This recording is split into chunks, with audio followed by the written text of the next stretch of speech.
আমি একই সাইজের আলু কেটে নিয়েছি সুন্দর করে।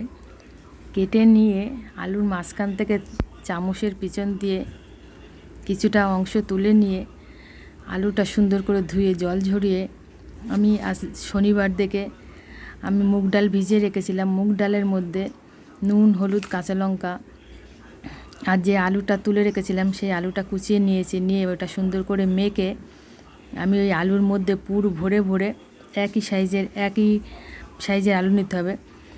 তো আমি পুর ভরে সুন্দর করে তেলে ভেজে নিয়েছি। এই দেখুন পুর ভরে দিয়েছি আলুটার মধ্যে, সুন্দর করে পুর দিয়ে ভরে নিয়ে সুন্দর করে এপিট উপিট করে ঢেকে ঢেকে ভাজবো যাতে সুন্দরভাবে সেদ্ধ হয়। সুন্দর করে ঢেকে ঢেকে ভেজে নিয়ে দেখুন উল্টে পাল্টে আমি ভাজবো সুন্দর করে লাল লাল করে।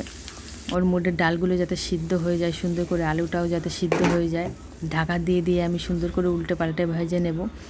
ভেজে নিয়ে তুলে নেব। নিয়ে ওই তেলের মধ্যে আমি গোটা গরম মশলা, তেজপাতা, শুকনো লঙ্কা, জিরে ফোড়ন দিয়ে দিলাম।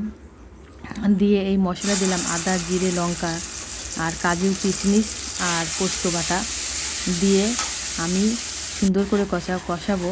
নুন হলুদ দিয়ে সুন্দর করে কষাবো, যেহেতু আজকে নিরামিষ।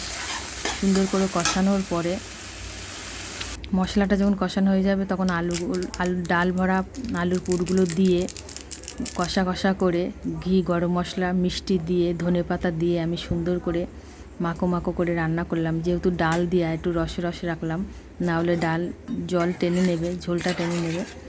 দেখুন অসাধারণ হয়েছে দেখতে, আর খেতেও খুব সুন্দর হয়েছিল, দুর্দান্ত হয়েছিল খেতে। বন্ধুরা একবার হলেও বাড়িতে এরকমভাবে বানিয়ে করে খাবে, দেখবে অসাধারণ হয় খেতে, সুন্দর হয়েছিল রান্নাটা।